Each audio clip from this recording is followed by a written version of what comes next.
Hello दोस्तों, एक बार फिर से आप सबका एमएस कोचिंग के अपने चैनल पर स्वागत है। तो आज हम आपके लिए लेके आए हैं अम्ल और क्षार यानी कि एसिड एंड बेस, जिसके पेपर में बहुत बार क्वेश्चन पूछे जाते हैं। तो चलिए इसके इम्पॉर्टेंट टॉपिक्स को समझते हैं। तो सबसे पहले हम समझेंगे कि अम्ल क्या होता है। तो अम्ल वह होता है जब भी हम अम्ल को जल में मिलाएंगे तो हमें क्या देता है दोस्तों, H+ आयन हमें देगा। तो जब भी हम अम्ल को जल में मिलाएंगे तो ये हमें H+ आयन देगा। उसे हम दोस्तों क्या बोलेंगे, उसे हम बोलेंगे अम्ल, यानी कि हम बोलेंगे उसे एसिड दोस्तों। ठीक है दोस्तों, तो हम एक एग्जाम्पल के थ्रू समझते हैं। हमने एग्जाम्पल लिया है HCl का, ठीक है दोस्तों, जिसमें हाइड्रोजन और क्लोराइड है। ठीक है दोस्तों, तो जब भी हम HCl को जल में मिलाएंगे तो जो H अलग हो जाएगा, Cl अलग हो जाएगा। ठीक है दोस्तों, तो हमें ये क्या देगा, H+ आयन हमें देगा जल में मिलाने के बाद। तो ये हमारा क्या कहलाएगा दोस्तों, ये हमारा एग्जाम्पल कहलाएगा एक अम्ल का यानी कि एसिड का।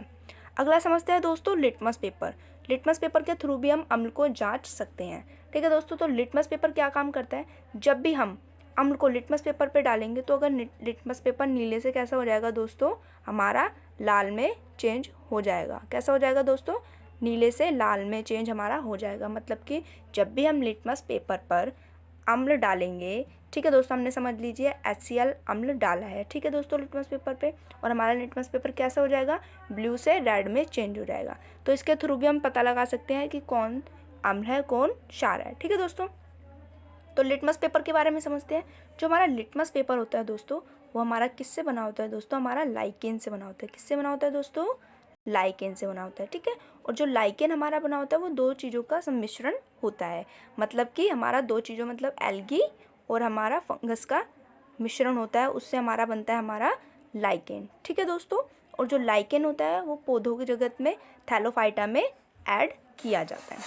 अगला समझते हैं दोस्तों पीएच वैल्यू के थ्रू। ठीक है दोस्तों, तो जो हमारा पीएच मान होता है, पीएच वैल्यू होती है, उसकी फुल फॉर्म अगर हम पूछे तो क्या होती है, पीएच, पी का मतलब होता है दोस्तों पावर, ठीक है दोस्तों, और एच का मतलब होता है हाइड्रोजन।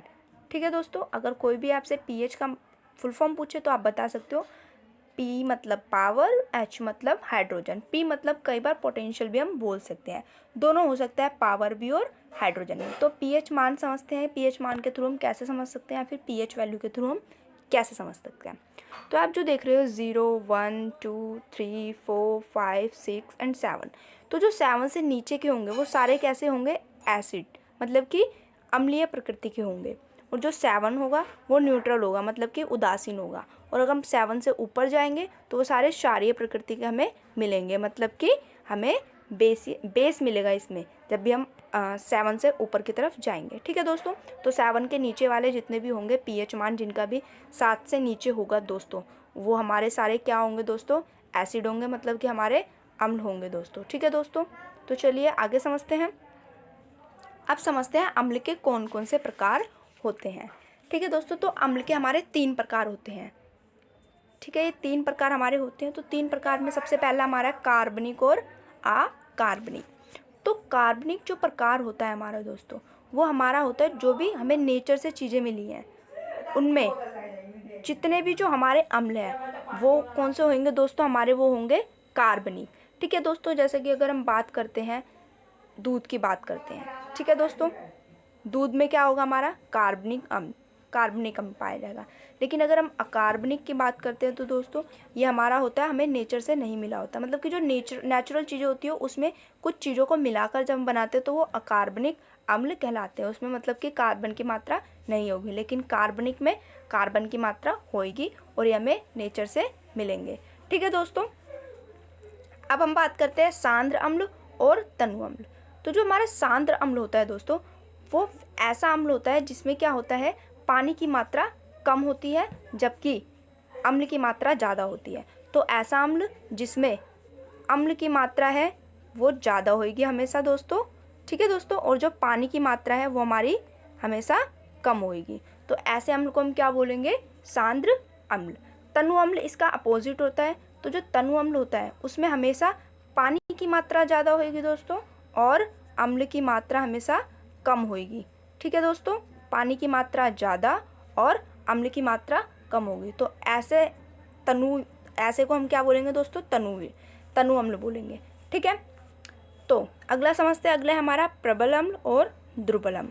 तो जो प्रबल अम्ल हमारा होगा, जो पानी में H+ आयन ज़्यादा निर्माण करेगा, वो हमारा प्रबल अम्ल होगा, मतलब कि स्ट्रॉन्ग एसिड होगा। और जो पानी में H+ आयन कम रिलीज़ करेगा, वो हमारा कौन सा होगा दोस्तों, वो हमारा होगा दुर्बल अम्ल, यानी कि वीक एसिड। ठीक है दोस्तों, तो ये अम्ल के 3 प्रकार थे। पहला कौन सा है दोस्तों, कार्बनिक और अकार्बनिक। दूसरा हमारा सांद्र अम्ल और तनु अम्ल। और जो हमारा तीसरा है वो हमारा है प्रबल अम्ल और दुर्बल अम्ल। अगला समझते हैं दोस्तों, तो अब समझेंगे हम कुछ महत्वपूर्ण एसिड। तो जो लैक्टिक एसिड होता है वो हमारा पाया जाता है दही में। ठीक है दोस्तों, और जो एसिटिक एसिड होता है वो हमारा पाया जाता है सिरका में। जो हमारा टार्टरिक एसिड होता है वो हमारा पाया जाता है नींबू और संतरे में, मतलब कि बहुत सारे खट्टे फलों में हमारा पाया जाता है टार्टरिक एसिड। ऑक्सैलिक एसिड की बात करें तो हमारा पालक में पाया जाता है। मेथनोइक एसिड की बात करें तो वो हमारा चींटी के डंक में पाया जाता है। और बुट्रिक एसिड की बात करें तो वो हमारा मक्खन में पाया जाता है। तो ये जितने भी एसिड होते हैं वो दोस्तों, वो सारे कैसे होते हैं, दुर्बल एसिड होते हैं, मतलब कि वीक एसिड होते हैं। क्योंकि हम जो हमारे ये स्ट्रॉन्ग एसिड होते हैं वो हम नहीं ले सकते। जितने भी हमारे हम नेचुरल चीज़ों से लेते हैं, सारे कौन से होते हैं, दुर्बल एसिड होते हैं। ठीक है दोस्तों, so thank you for watching this video. Please like, share and subscribe my channel. और जो इसकी नेक्स्ट वीडियो है वो हम कल देखेंगे। ठीक है दोस्तों, तो मिलते हैं।